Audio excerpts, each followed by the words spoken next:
आप सुनने जा रहे हैं तेनालीराम की कहानी दूध न पीने वाली बिल्ली।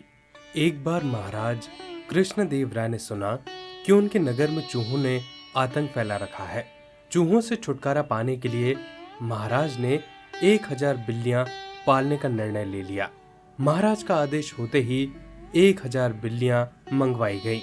उन बिल्लियों को नगर के लोगों में बांटा जाना था। जिसे बिल्ली दी गई उसे साथ ही में एक गाय भी दी गई ताकि उसका दूध पिलाकर बिल्ली को पाला जा सके। चूहों से सभी लोग परेशान थे।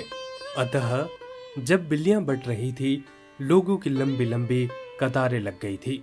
इस अवसर पर तेनालीराम भी एक कतार में खड़े हो गए। जब उनकी बारी आई तो उन्हें भी एक बिल्ली और साथ ही में एक गाय भी दे दी गई। बिल्ली को घर ले जाकर उसने गर्मा गर्म एक कटोरा दूध उसके पीने के लिए सामने रख दिया। बिल्ली भूखी थी। बेचारी ने जैसे ही कटोरे में मुंह मारा तो गर्म दूध से उसका मुंह बुरी तरह से जल गया। इसके बाद बिल्ली के आगे जब भी दूध रखा जाता, वह चाहे ठंडा ही क्यों ना हो, बिल्ली वहां से भाग खड़ी होती। गाय का सारा दूध अब तेनालीराम व उसके परिवार के अन्य सदस्य ही पी जाते।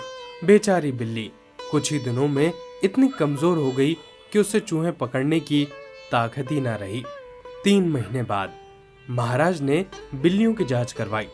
गाय का दूध पी पी कर सभी बिल्लियां मोटी तगड़ी हो गई थी, परंतु तेनालीराम की बिल्ली सूख कर काटा हो चुकी थी। वह सभी बिल्लियों के बीच अलग ही पहचानी जा रही थी।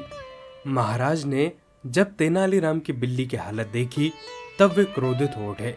उन्होंने तुरंत ही तेनालीराम को हाजिर करने का आदेश दिया। तेनालीराम के आने पर वे गरजते हुए बोले, तुमने ये बिल्ली की क्या हालत बना दी है? क्या तुम इसे दूध नहीं पिलाते? महाराज, मैं तो रोज ही इसके सामने दूध का कटोरा रखता हूँ, लेकिन ये दूध पीती ही नहीं, तो इसमें मेरा क्या दोष है महाराज? महाराज को यह सुनकर बड़ा आश्चर्य हुआ। वह अविश्वास भरे स्वर में बोले, क्या झूठ बोल रहे हो? तुम्हारी बिल्ली दूध नहीं पीती? मैं तुम्हारी झूठी बातों में आने वाला नहीं हूँ। परंतु महाराज, यही सच है, यह बिल्ली दूध नहीं पीती। महाराज झल्लाकर बोले, ठीक है, यदि तुम्हारी बात सच निकली तो तुम्हें 100 स्वर्ण मुद्राएं दी जाएंगी, अन्यथा 100 कोड़ों की सजा मिलेगी।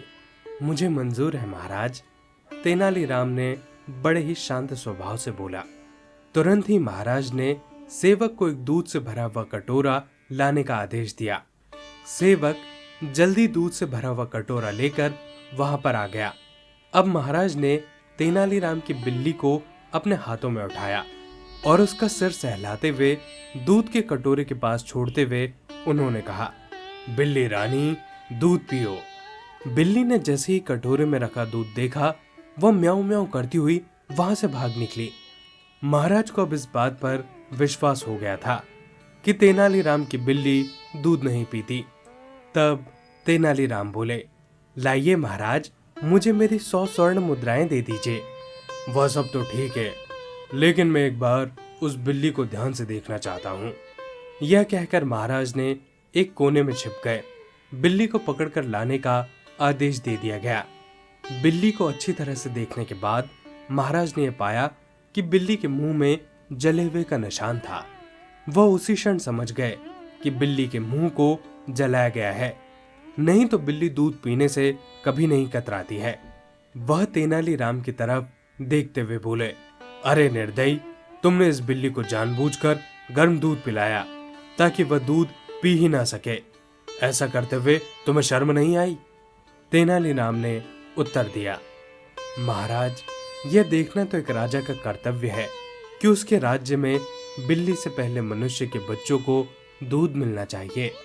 इस बात से महाराज तेनालीराम की बात को समझ गए। उन्होंने तेनालीराम को तुरंत ही 1000 स्वर्ण मुद्राएं भेंट कर दी और बोले, तुम्हारा यह कहना एकदम ठीक है, परंतु मैं यह आशा करता हूं कि भविष्य में तुम बेजुबान पशुओं के साथ दुष्टता नहीं करोगे।